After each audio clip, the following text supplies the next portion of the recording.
എന്താ ഇപ്പോൾ അവിടുത്തെ സ്ഥിതി എന്താ? നമ്മൾ എന്താണ് കൃത്യമായിട്ടുള്ള സിറ്റുവേഷൻ എന്നുള്ളത് ഇപ്പോഴും നമുക്ക് വ്യക്തമല്ല.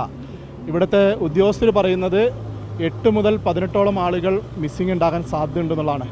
അപ്പോൾ ഇവിടെ ഓടി വന്ന സ്ഥലമാണ് നമ്മളിപ്പം പരിശോധിക്കുന്നത്. അവിടെ നിന്ന് മണ്ണിടിഞ്ഞ് വരുന്ന കണ്ടിട്ട് ഓടി ഈ പാലത്തിലൂടെയാണ് കുറേ പേര് ഓടി വന്നത്. അത് പിന്നെ ആദ്യം കിട്ടിയത് ഇവിടുന്ന് അപ്പുറത്തെ സൈഡിൽ തട്ടിപ്പോയി വീണ ആളാണ്. അതായത് മണ്ണിടിച്ചിലുണ്ടായ സമയത്ത് മണ്ണിടിച്ചിൽ കണ്ടിട്ട് അവിടുന്ന് ഓടി ഇറങ്ങി പാലത്തിലൂടെ ഓടി വന്ന ആളുകളാണ് ഇപ്പം മണ്ണിനടിയിൽ പെട്ടിട്ടുണ്ടെന്ന് നമ്മൾ അനുമാനിക്കുന്നത്. അതിനുള്ള തെരച്ചിലാണ് ഇപ്പം നടന്നുകൊണ്ടിരിക്കുന്നത്. ആ തെരച്ചിൽ പ്രവർത്തനം കഴിഞ്ഞാലേ നമുക്ക് കൃത്യമായിട്ട് എന്തായാലും കുറച്ച് ആളുകൾ മിസ്സിംഗ് ആണെന്നുള്ള വസ്തുതയാണ്. ആളുകൾ മിസ്സിംഗ് ആണ്. മുകൾ ഭാഗത്തേക്ക് എന്താ സ്ഥിതി? അവിടെ മറ്റ് ഈ സന്നദ്ധ പ്രവർത്തകരും ഫയർഫോഴ്സൊക്കെ നിൽക്കുന്ന സ്ഥലത്ത് എന്താ അവസ്ഥ? അവിടെ എന്താ വിഷയം വെച്ച് കഴിഞ്ഞാൽ ആ ഭാഗത്ത് ഉണ്ടോ എന്നുള്ളത് പരിശോധിക്കുകയാണ്. പക്ഷേ ഈ JCB അവിടെ എത്തിയാൽ മാത്രമേ നമുക്ക് പൂർണ്ണമായി പരിശോധിക്കാൻ കഴിയുള്ളൂ.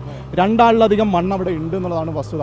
അപ്പോൾ ഈ JCBയോ അങ്ങനെ ഹിറ്റാച്ചി ഉൾപ്പെടെയുള്ള നമ്മുടെ യന്ത്രം ഉൾപ്പെടുത്തി പരിശോധിച്ചാൽ മാത്രമേ കൃത്യമായി നമുക്കവിടെ പരിശോധന പൂർണ്ണമാവുള്ളൂ. ഇപ്പം ഞങ്ങൾ നേരത്തെ പോയപ്പോഴും സൈഡിൽ എന്തെങ്കിലും ഉണ്ടോ എന്നുള്ളത് നോക്കുന്ന സാഹചര്യം ഉണ്ടായി. പക്ഷേ JCBയോ അല്ലെങ്കിൽ ഹിറ്റാച്ചി ഉപയോഗിച്ച് മണ്ണ് മാറ്റിയാലേ വ്യക്തമാവുള്ളൂ. എന്തായാലും ആൾ മിസ്സിംഗ് ആണ്. നമുക്ക് ഈ മണ്ണ് പൂർണ്ണമായി മാറ്റിയാൽ മാത്രമേ നമുക്ക് ചിത്രം വ്യക്തമാവുള്ളൂ എന്നുള്ളതാണ്. മുകൾ ഭാഗത്ത് നേരത്തെ ആ പാടിയിലുണ്ടായിരുന്ന ആളുകളെയാണോ നിങ്ങൾ രക്ഷിച്ചുകൊണ്ടത്? അതായത് നമ്മളിവിടെ നിന്ന് നോക്കുന്ന സമയത്ത് കുറച്ച് മണ്ണ് ഇവിടെ മാറ്റിയിട്ടിട്ടുണ്ട്. ആ പ്ലാസ്റ്റിക് മൂടിയിട്ടിരിക്കുന്നത് ഇവിടെ നിന്ന് എടുത്ത് മാറ്റിയിട്ട മണ്ണാണ്. അത് ഏത് സമയം താഴേക്ക് വരാം. അതുകൊണ്ടാണ് ഞങ്ങൾ അപ്പുറം പോയിട്ട് അതിന് താഴെ താമസിക്കുന്ന മുഴുവൻ ആളുകളെയും നേരത്തെ ഫ്രാൻസി അടക്കം നേരത്തെ ഒരു സ്ട്രക്ചറിൽ ഒരാളെ കൊണ്ടുപോയല്ലോ, അവരെ പാടിയുള്ള ആളുകളാണ്. അതെ, അവിടെ താമസിക്കുന്ന ആളുകളാണ്. അവർക്ക് നടക്കാൻ കഴിയാത്തതുകൊണ്ട് സ്ട്രക്ചറിൽ മാറ്റി ഞങ്ങൾ കൊണ്ടുവന്നതാണ്. അവിടെയുള്ള മുഴുവൻ ആളുകളെയും ആദ്യം നമ്മൾ ജീവനോടുള്ള ആളുകളെ സേഫ് ആക്കുക എന്നുള്ളതാണ്. ആദിവാസി ഉന്നതി പിന്നെ ഉണ്ട്. അത് ഇതിന് മുകളിലാണ്. ഇതിനേക്കാൾ കമ്പാരിറ്റീവ്ലി ഡേഞ്ചർ കുറവാണ്.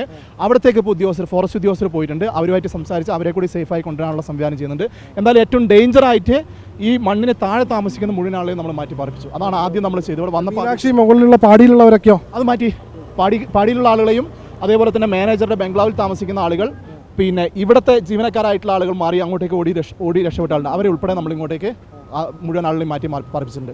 ഇനി പുഴയ്ക്ക് അക്കരെ നമ്മുടെ ചൂരൽമല ഭാഗത്തുള്ള ആളുകളാണ് അവിടെ ഒറ്റപ്പെട്ട് കിടക്കുന്നത്. അപ്പോൾ നമ്മുടെ ഈ പാലം വൃത്തിയായി കഴിഞ്ഞാൽ നമുക്ക് അവരെയും കൂടി ഇപ്പുറത്തേക്ക് മാറ്റാൻ വേണ്ടി കഴിയും. അതാണ് നിലവിലെ സ്റ്റാറ്റസ്. എന്തായാലും നമ്മൾ തെരച്ചിൽ നടക്കുകയാണ്.